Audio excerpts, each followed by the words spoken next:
پر اس کو میں نے ڈر کے مارے نہیں اٹھایا کہ میں نے کہا میں دلہن ہوں نا، تو ساری چیزیں اتار کے، تو وہ جو آنکھوں پہ وہ پلکیں لگی ہوئی تھی، وہ پلکیں مجھے ایسے لگ رہا تھا کہ کچھ ہو رہا ہے، اور الحمدللہ اس زمانے میں میری اپنے پلکیں بہت خوبصورت تھی۔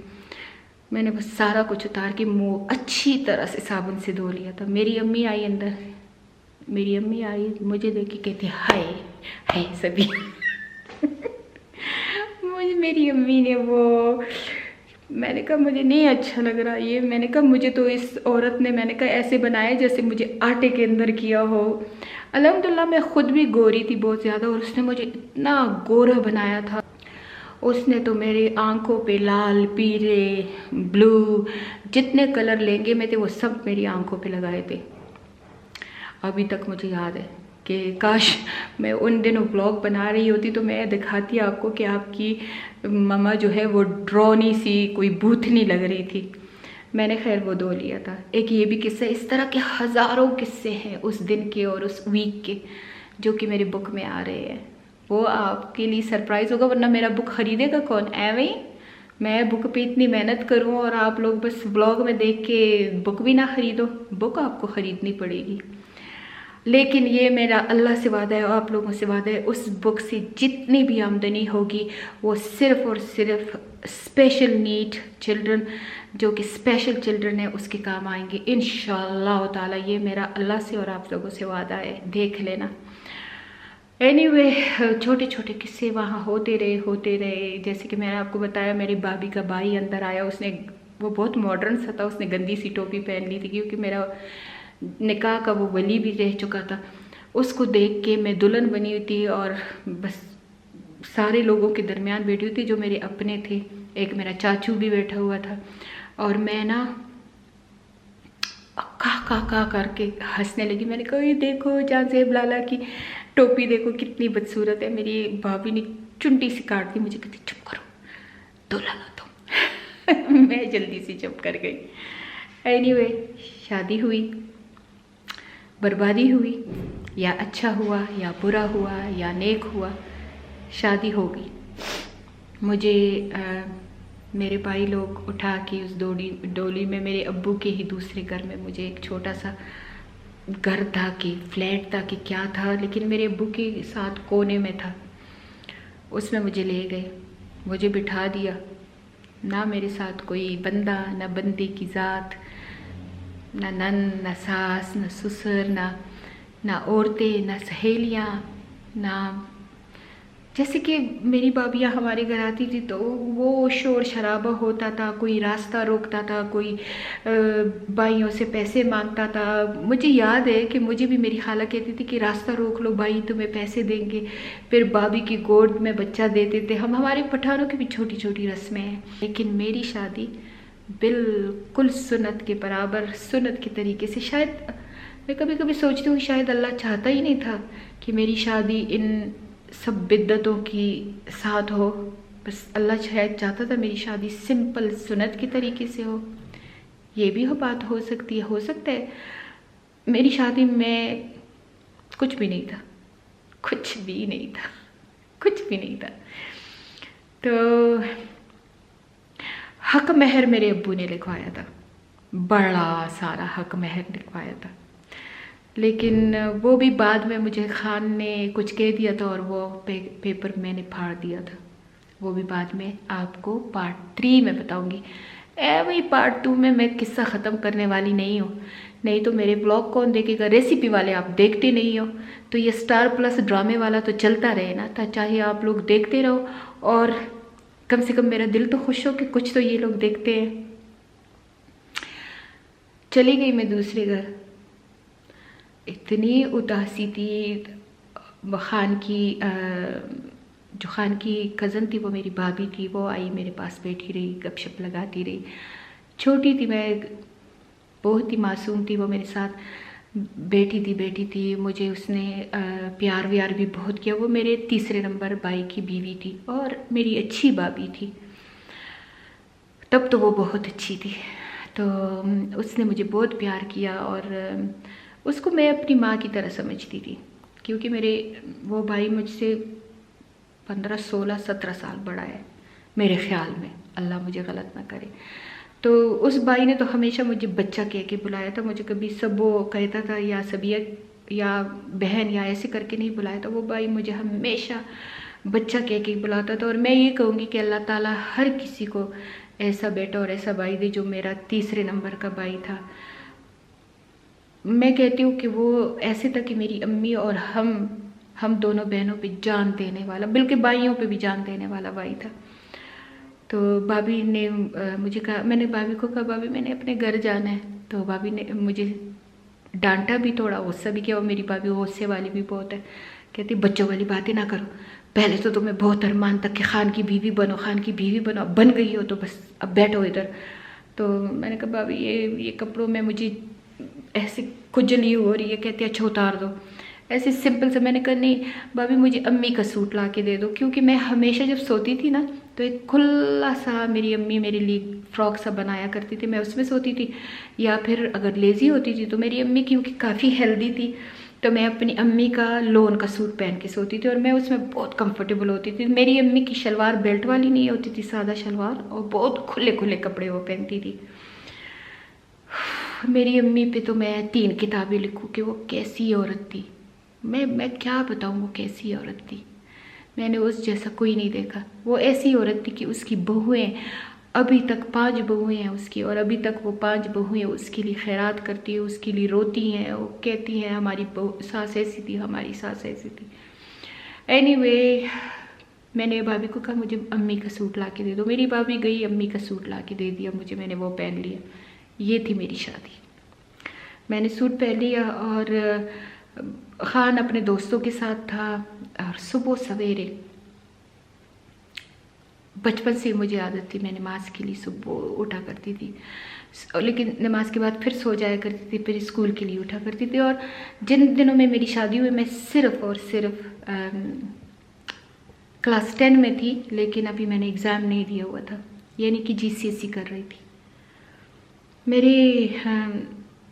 میں سوئی اور نماز کے لیے اٹھی، وہی امی کے کپڑوں میں تھی، اور جب میں نے دیکھا کہ میں ہر روز صبح اٹھ کے نا اپنے ابو کے سینے پہ جا کے نا سو جایا کرتی تھی، اور میرے ابو مجھے کہتے تھے کہ سبیہ میں نے جانا ہے اپنے کاروبار پہ تو مجھے 5 روپے دے دو۔ اب آپ لوگ کہو گے یہ بدعہ ہے، لیکن بدعہ تھا یا جو بھی تھا، پر میرے ابو یہ سمجھتے تھے کہ میری بیٹی جب 5 روپے مجھے صبح کے دے دیتی ہے تو میرا دن اچھا گزرتا ہے۔ مجھے پتہ ہے یہ باتیں بدعہ ہے، لیکن پرانے زمانے کے لوگ یہ باتیں کیا کرتے تھے۔ تو میری ہر روز ابو کے ساتھ لڑائی ہوتی تھی کہ مجھے تم 10 روپے دیتے ہو صبح کے، اور 10 روپے میں بھی 5 روپے لے لیتے، کہ تم مجھے 5 روپے دو، تمہیں تمہاری ماں پھر 5 کے بدلے 10 دے گی۔ تو یہ ہمارا روز کا روٹین ہوتا تھا۔ میں نے جب دیکھا کہ ابھی تو ابو نماز کے لیے اٹھے ہوں گے، میں بغیر کچھ کہے سنے، کیونکہ ایک نوکرانی بھی گھر میں تھی، کام کرنے والی بھی میرے ساتھ اس نے تھی، میں دوڑی، میں نے دروازہ کیا، وہ چاچا نے دروازہ کھولا، گیٹ کھولا، تو وہ بھی مجھے دیکھ کے حیران ہوا کہ یہ کیا نمونہ ہے۔ تو انہی ماں کے کپڑوں میں گئی اور اپنے ابو کی سینے پہ سر رکھ کے، ابو نماز پڑھ کے واپس خلولہ سا کرتے تھے، سوتے تھے، جا کے ابو کے سینے پہ سر رکھ دیا، کیونکہ میرے ابو اسی وقت چائے پیتے تھے، تو میری امی چائے بنا کر خود بنایا کرتی تھی میری امی چائے، تو ابو بس ایسے لیٹے ہوئے، تو میں جا کے اس کی سینے، میرے ابو کی بہت بڑی گالی ہوتی تھی، گدے کی اولاد، کہتے گدے کی اولاد کیا کر رہی ہو ادھر؟ میں کہا میں اپنے گھر آ گئی ہوں، مجھے وہ نہیں اچھا لگتا وہ گھر، میں کہا وہ جو سامان وامان ادھر رکھا ہوا ہے نا وہ سارا لے آؤ، میں نے اس گھر میں نہیں رہنا، میں نے اس گھر میں رہنا ہے، مجھے تو یہاں پہ رہنا ہے، میں نے نہیں جانا اس گھر میں۔ میرے ابو نے مجھے پیار کیا، لیکن مجھے یاد ہے، اچھی طرح یاد ہے کہ سردی کے دن تھے، اور میرے ابو مجھے کہتے آ جاؤ باہر دھوپ میں بیٹھتے ہیں، اور کمرے سے نکل آئے، باہر دھوپ میں بٹھایا، میری امی آئی چائے لے کے، میری امی کہتی ہے، میری امی جب بہت غصے میں ہوتی تھی کہتی اللہ اکبر ایسے کر دیتی تھی، کہتی یہ ادھر کیا کر رہی ہے؟ تو ابو نے کہا بس چھوڑو، آئی ہے تو رہنے دو۔ میں نے کہا میں نے اس گھر میں نہیں جانا، میرا اس گھر میں دل تنگ ہوتا، کیونکہ وہ ایک کمرے کا گھر تھا، چھوٹا سا، میں کیا بتاؤں، شاید کرایہ داروں کا گھر تھا یا جو بھی تھا، مجھے نہیں پتا کہ وہ کیسا گھر تھا، لیکن یہ کہ جیسے میرے ابو کا گھر تھا ویسے نہیں تھا۔ تو میں